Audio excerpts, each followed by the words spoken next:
থাকেন আমাদের তৃণমূল স্বেচ্ছাসেবক কেন্দ্র থেকে জমা দিয়ে যাবেন। আপনি যদি মেলা প্রাঙ্গণে থেকে থাকেন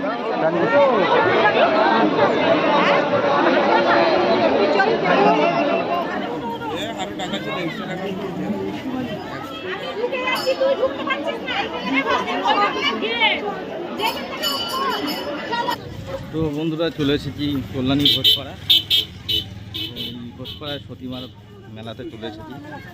আজকে দোলযাত্রা, এই দিনই মেলাটা হয় আর এই দিনই সতীমার পুজো হয়। তো সকাল সকাল চলে এসেছি, ভালো রোদ উঠেছে, একটু বেলা হয়েছে। যাই হোক, এখানে আসতে গেলে কল্যাণী ঘোষপাড়ায় নামতে হবে। কল্যাণী ঘোষপাড়ায় নেমে তারপরে অনেকটাই হেঁটে আসতে হয়, টোটো ধরেও আসতে পারো। এখানে এসে পুজো দেয় মানুষ।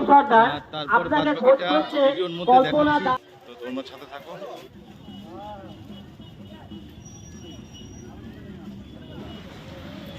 এই ঘোষপাড়া স্টেশন দিয়ে নেমে সামনে একটা রেলগেট পড়বে, ঘোষপাড়া স্টেশনের সামনে। ওই রেলগেট টপকে তোমার এই রাস্তা শুরু এখান দিয়ে। তো এখান দিয়ে সোজা হেঁটে যেতে হবে, যেহেতু এই সময় প্রচুর ভিড় হয়। টোটোতে যাওয়াও যা, হেঁটে যাওয়াও সে একই ব্যাপার। আমি মনে করি যে হেঁটে যাওয়াটাই বেটার। তো আমরা আস্তে আস্তে হেঁটেই যাচ্ছিলাম, আর হেঁটেই গেছি পুরো রাস্তা, অনেকটাই রাস্তা। কেননা এই মুহূর্তে দেখতে পাচ্ছ যে সেরকম জ্যাম। তো এখান দিয়ে মানে মানুষ হেঁটে বরঞ্চ আগে যাবে গাড়ি বা টোটো। তো আমরা আস্তে আস্তে এগিয়ে গেলাম, এগিয়ে যাচ্ছি। প্রচুর ভিড় এখানে, প্রচুর মানে মানে দর্শনার্থী আসে এই সতীমার মেলায়। তো বন্ধুরা, আমরা মোটামুটি মেলার ভিতর ইন করে গেছি, মেলার ভিতর ঢুকে গেছি। তো আরেকটু হাঁটলেই মানে মেলা শুরু। তো দেখতে পাচ্ছ আশেপাশে প্রচুর দোকানপাট বসেছে। তা মানুষের ভিড়ও কম না, প্রচুর ভিড়। যেহেতু তোমরা একটা জিনিস দেখতে পাচ্ছ, এই যে বাস সাইড দিয়ে যে মানুষগুলো দাঁড়িয়ে আছে লম্বা মানে একটা লাইনে, এটা হচ্ছে পুজোর লাইন। মোটামুটি আমি মানে আমার আইডিয়া যেটুকু বলে প্রায় 6 কিলোমিটারের উপরে লাইন পড়েছে। মানে এই লাইনটা যদি মাপা হয় প্রায় 6 কিলোমিটার পার হয়ে যাবে, এত বড় লাইন পড়েছে। এখন বাজে বেলা 10টা থেকে 10:30। তা লাইন তোমরা দেখতে পাচ্ছ, আর সাথে এরা গন্ডি কাটছে। এনারা প্রত্যেকেরই মানসিক আছে, তো এর জন্য গন্ডি কেটে কেটে মন্দিরে গিয়ে পুজো দেবে। এইভাবেই গন্ডি কেটে একদম মায়ের যেখানে মন্দির আছে, মানে মা যেখানে পুজো করতো সেখানে গিয়ে মানে এইভাবে গন্ডি কেটে গিয়ে পুজো দেবে। আর এই সেই পুকুর, যেই পুকুর দিয়ে স্নান করে সবাই গিয়ে পুজো দেয়। কেউ গন্ডি কাটতে কাটতে গিয়ে পুজো দেয়, কেউ আবার নর্মালি যার মানসিক নেই সে এমনি লাইনে দাঁড়িয়ে পুজো দেবে। মা যেখানে পুজো করতো সেই ডালিম গাছের গোড়ায় গিয়ে সবাই ডালা নিয়ে যাবে। তার মধ্যে থাকবে খই, বাতাসা, ধূপকাঠি, এমনকি ঘোড়া, মাটির ঘোড়া যাদের মানে মানসিক করবে তারা ওই ডালিম গাছে সেই ঘোড়া বেঁধে আসবে। আর এইভাবেই সবাই গন্ডি কেটে মানে সবাই বলতে যাদের মানসিক থাকে তারা গিয়ে এইভাবেই গন্ডি কেটে কেটে অত দূর গিয়ে পুজো দেবে। আর কি বলবো, এই টাইমে সকালবেলা প্রচুর ভিড় হয়। আর এই পুকুরে একটাই ঘাট, এই ঘাটে মানে নামতে গেলে তোমার মিনিমাম স্নান করতে গেলে আধা ঘন্টা লেগে যাবে, কারণ একের পর এক নামতে হবে। প্রচুর পরিমাণ ভিড় হয়, মানে তোমাদের না দেখাতে পারলে বিশ্বাস করবে না, এতটাই ভিড় হয়। তো এই পুকুরে আমিও নেমে স্নান করেছি। তারপর বন্ধুরা, এই পুকুরের একটি অলৌকিক ক্ষমতা আছে যে এই পুকুরে প্রতি বছর একজন করে বোবা ভালো হয়ে ওঠে স্নান করার পর। সে কথা বলতে পারে, এটাই সতী মায়ের আশীর্বাদ যে এই পুকুর দিয়ে প্রতি বছর একজন করে বোবা ভালো হয়ে ওঠে।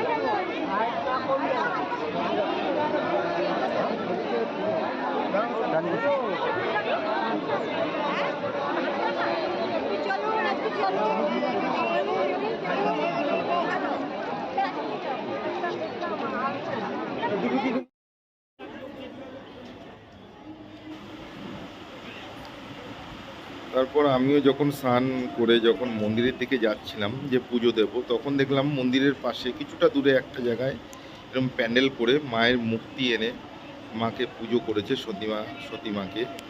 তো আমি দেখলাম সেখানেও বেশ সুন্দর করে জাঁকজমক করে মাকে পুজো করেছে। যাই হোক, আমি যতদূর ধারণা করছি যে এখানে যারা আগের দিন বা তার আগের দিন যারা আসে থাকে, তারাই হয়তো এই প্যান্ডেলটা করে মায়ের মূর্তি এনে মাকে পুজো করছিল বা মাকে পুজো করেছে। এই সেই জায়গা যেখানে এসে 2-3 দিন আগের থেকে মানুষ মানে এখানে থাকে মেলা দেখার জন্য বা মাকে পুজো করার জন্য, বা অনেক কিছু হতে পারে। যাই হোক, তারা 2-3 দিন আগে এসে এই জায়গাটায় থাকে। এটা একটা স্কুল, আর এই নিচেও থাকে, কেন স্কুল পুরো ভরাট হয়ে যায়। স্কুলে পুরো মানে এত লোক আসে কি স্কুলে পুরো জায়গা দিতে পারে না, তো এই নিচেও মানুষজন থাকে দেখতে পাচ্ছ। তো তারা এসে এখানে থেকেই মাকে 2-3 দিন ধরে বা আগে পুজো দেয়, সবার প্রথমে পুজো দেওয়ার চেষ্টা করে। এই সেই জায়গা যেটা ডালিম গাছ, যেখানে মা পুজো করতো। তো সেখানেই দেখতে পাচ্ছ প্রচুর পরিমাণ দর্শনার্থী রয়েছে, প্রচুর পরিমাণ লোক যারা পুজো দিতে এসেছে। এতটাই ভিড়, মানে এটা তো জাস্ট মন্দির, যেখানে মানে মন্দির বলছি কি, যেখানে মা পুজো দিত সেই জায়গাটা। এখান দিয়ে লাইন চলে গেছে, মানে আমি যেখানে পুকুর যেখানে স্নান করেছি তার থেকে অনেক দূরে, প্রায় 6 কিলোমিটার। মানে একটা গলি আছে, সিমেন্টের গলি, ওই গলি পর্যন্ত চলে গেছে। তো যাই হোক, দেখতে পাচ্ছ প্রচুর ভিড়, প্রচুর মানুষ আসে এখানে পুজো দিতে। যারা জানে, যারা মাকে বিশ্বাস করে তারাই একমাত্র আসে। আর যাদের বিশ্বাস নেই তারা হয়তো এই মেলা পরিদর্শন করতে আসে, পুজো হয়তো দেয় না। কিন্তু আমার দীর্ঘ বিশ্বাস, মাকে আমি বিশ্বাস করি, মা আছে। তাই আমিও আজ প্রায় 10-15 বছর পরে গেলাম, যেহেতু পরিস্থিতির চাপে হয় বা কাজের চাপে হোক, মাকে পুজো দিতে এত বছর যেতে পারিনি। তা 10 বছর পরে মাকে পুজো দিতে আসলাম, আমিও ঘোড়া বাঁধলাম, আমারও কিছু মনোকামনা ছিল, সেটা মাকে বললাম। দেখতে পাচ্ছ পুজোর জায়গাটা, এই যে কত মাটির ঘোড়া বেঁধেছে দেখেছো। এখানে ভিতরে ঠাকুরমশাই রয়েছে, এই সে ডালিম গাছ যেখানে মা বসে পুজো করতো। তা প্রচুর মানুষ পুজো দিচ্ছে দেখতে পাচ্ছ।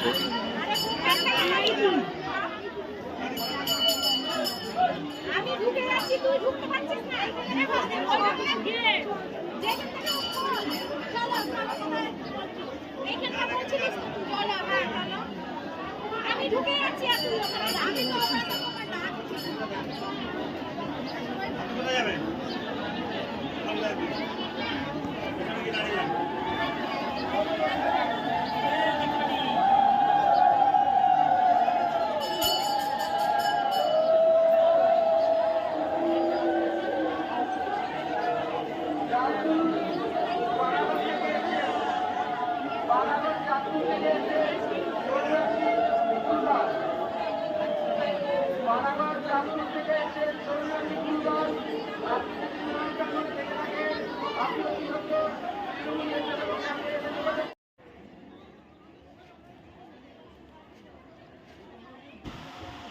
এই মন্দিরটা দেখতে পাচ্ছ, যেখানে মা নারায়ণকে পুজো করতো বা কৃষ্ণকে পুজো করতো। অনেক আদি মন্দির, যা আজও অক্ষত রয়েছে। আমাদের এখানে অনেক কিছু লেখা রয়েছে, যেগুলো আমাদেরকে এই মুহূর্তে বলতে পারছি না, তোমরা কম বেশি বুঝে নাও, ঠিক আছে। এটা কবে স্থাপিত হয়েছিল সবই এখানে রয়েছে লেখা। যাই হোক, এটা অনেক আগের মন্দির। কি বলবো, দেখতে পাচ্ছ মন্দিরের অবস্থা দেখে তোমরা বুঝতে পারছো এটা বহু বছর আগের মন্দির। তারা এখানে পুজো করতো নারায়ণকে বা কৃষ্ণকে। আর এই যে দেখতে পাচ্ছ, এটা যতদূর মনে হচ্ছে মা কৃষ্ণকে পুজো করতো এখানে। আর এই সেই দুলাল চাঁদ, সতীমা, তারপরে আর কি আছে দেখছি, দুলাল চাঁদ, সতীমা, পাকা চাঁদ, এই 3 জনের মূর্তি রয়েছে এখানে। তো এটা নতুন মন্দির হয়েছে, দেখতে পাচ্ছ চূড়াটা। এটা সতীমার মানে এটা নতুন করে একটা মন্দির হয়েছে, যেখানে সতীমার কবর দেওয়া রয়েছে। সতীমাকে কবর দিয়েছে, দুলাল চাঁদকে পাশে কবর দিয়েছে, তার উপরে এই মন্দিরটা হয়েছে। তো সতীমার কবর কোথায় রয়েছে সেটাও তোমাদেরকে দেখাচ্ছি।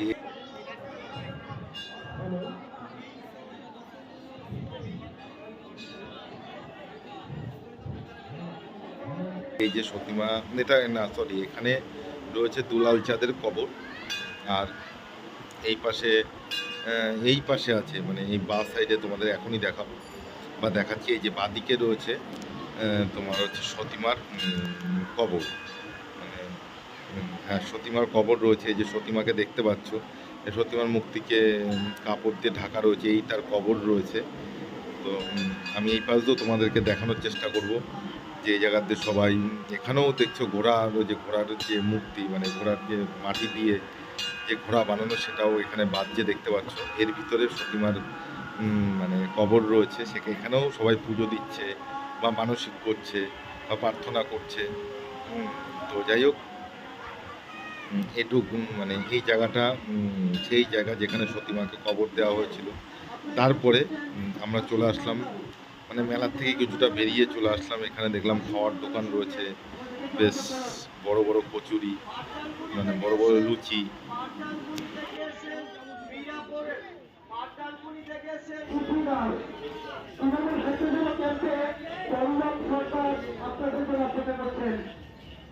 সন্দেশখালী থেকে এসছেন কল্পনা দাস, ইতি দাস।